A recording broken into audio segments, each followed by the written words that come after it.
Hello friends, உற்சாகமான காலை வணக்கம். இன்னைக்கு நம்ம முன் கோபத்தை எப்படி வெல்றதுங்கிறத பார்க்கலாம். நம்ம தினம் தினம் நமக்குள்ளேயே இனிமேல் நான் இன்னும் அதிக நகைச்சுவை உணர்வுள்ளவளாக மாறுவேன். மகிழ்ச்சி, சந்தோஷம், உற்சாகம் இது எல்லாமே என்னோட இயல்பான மனநிலைகளாக மாறி வந்துக்கிட்டு இருக்குது. ஒவ்வொரு நாளும் நான் மேலும் மேலும் அன்பும் புரிதலும் நிறைந்தவளாக மாறி வருகிறேன்.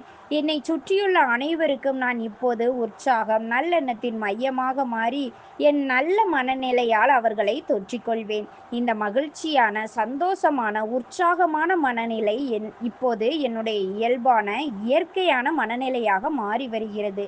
நான் நன்றியுள்ளவளாக இருக்கிறேன். இந்த மாதிரி நம்ம தினம் தினம் நமக்குள்ளேயே சொல்லிக்கிட்டே இருக்கணும். அப்புறம் நம்ம தினம் தினம் செய்தித்தாள்களை எடுத்து பார்த்தோம்னா வீண் பயம், கவலை, பதற்றம், பேரழிவு இந்த மாதிரியான விஷயங்கள் தான் நமக்கு டஜன் கணக்கில் கிடைக்குது. ஸோ நம்ம அதெல்லாம் நம்ம உள்வாங்கிக்கிட்டு ஏற்றுக்கிட்டு அந்த பயத்தில் இறங்கிட்டோன்னா நம்மளோட வாழ்க்கை மீதான பற்று, ஒரு பிடிப்பு எல்லாமே நமக்கு விட்டுரும். ஸோ நம்ம வாழ்க்கையை நிம்மதியாக வாழ்கிறதுக்கான இதை நம்ம இழந்துருவோம். இந்த மாதிரியான எதிர்மறையான விஷயங்களை நம்ம எப்போவுமே நமக்குள்ளே எடுத்துக்கக்கூடாது. ஆழமாக அதை போயிட்டு நம்ம எடுத்துக்கக்கூடாது.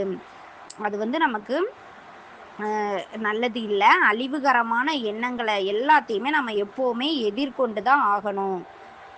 ஸோ நாம் நம்ம வாழ்க்கையை எந்த மாதிரி வாழணும் அப்படிங்கிறது நம்ம சிந்திக்கிறத பொறுத்து தான் இருக்குது.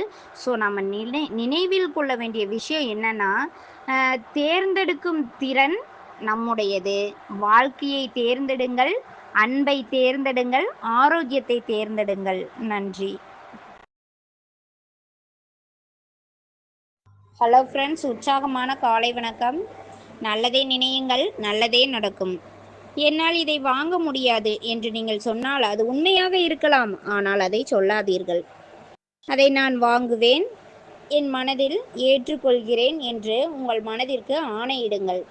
தேர்ந்தெடுக்கும் சக்தி உங்களிடம்தான் உள்ளது.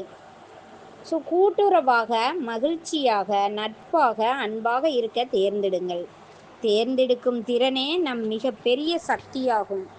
என்னால் முடியாது என்று ஒருபோதும் சொல்லாதீர்கள்.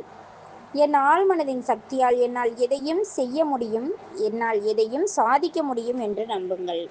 நீங்களே உங்கள் ஆன்மாவின் தளபதி, உங்கள் விதியின் எஜமானர். நினைவில் கொள்ளுங்கள், தேர்ந்தெடுக்கும் திறன் உங்களுக்கு உள்ளது. வாழ்க்கையை தேர்ந்தெடுங்கள், அன்பை தேர்ந்தெடுங்கள், ஆரோக்கியத்தை தேர்ந்தெடுங்கள், மகிழ்ச்சியை தேர்ந்தெடுங்கள். உங்கள் விழிப்பு மனம் எதையெல்லாம் உண்மை என்று ஏற்று நம்புகிறதோ அதை உங்கள் ஆழ்மனம் ஏற்றுக்கொண்டு நிகழ்த்தி காட்டுகிறது. ஸோ நல்ல அதிர்ஷ்டம், இறை வழிகாட்டுதல், சரியான செயல், வாழ்க்கையின் அனைத்து ஆசீர்வாதங்களையும் நம்புங்கள். நம்ம இதில் இருந்து என்ன தெரிஞ்சுக்கிட்டோன்னா, கடவுள் நமக்கு கொடுத்த மிகப்பெரிய கிஃப்ட் என்னன்னா நம்மளோட ஆழ் மனசு தான். ஸோ நம்ம எப்படி வேணாலும் நம்மளோட வாழ்க்கையை பற்றின விஷயங்களை நம்ம கற்பனை பண்ணிக்கலாம். நம்மளோட எண்ணங்களையும் சிந்தனைகளையும் நமக்கு பிடிச்ச மாதிரி நம்ம கற்பனை பண்ணும்போது நம்ம வாழ்க்கையை நமக்கு பிடிச்ச மாதிரி வெற்றிகரமாக நம்ம வாழ முடியும். ஸோ நம்ம தினமும் ஒரு 10 நிமிஷம் டைம் எடுத்துக்கிட்டு நமக்கு பிடிச்ச விஷயங்களை நம்ம வாழ்க்கை எந்த மாதிரி இருக்கணும் அப்படின்னு சொல்லிட்டு நம்ம ஒரு பேப்பரில் எழுதி அதை திருப்பி திருப்பி நம்ம ரீட் பண்ணும்போது நம்ம வாழ்க்கை நிச்சயமாக மாறும் என்பதை புரிந்து கொள்ள முடிகிறது. நம்ம வாழ்க்கை இது வரைக்கும் எப்படி வேணாலும் இருந்துட்டு போகட்டும், இனி நம்மளால் நிச்சயமாக மாற்றி காட்ட முடியும். நன்றி.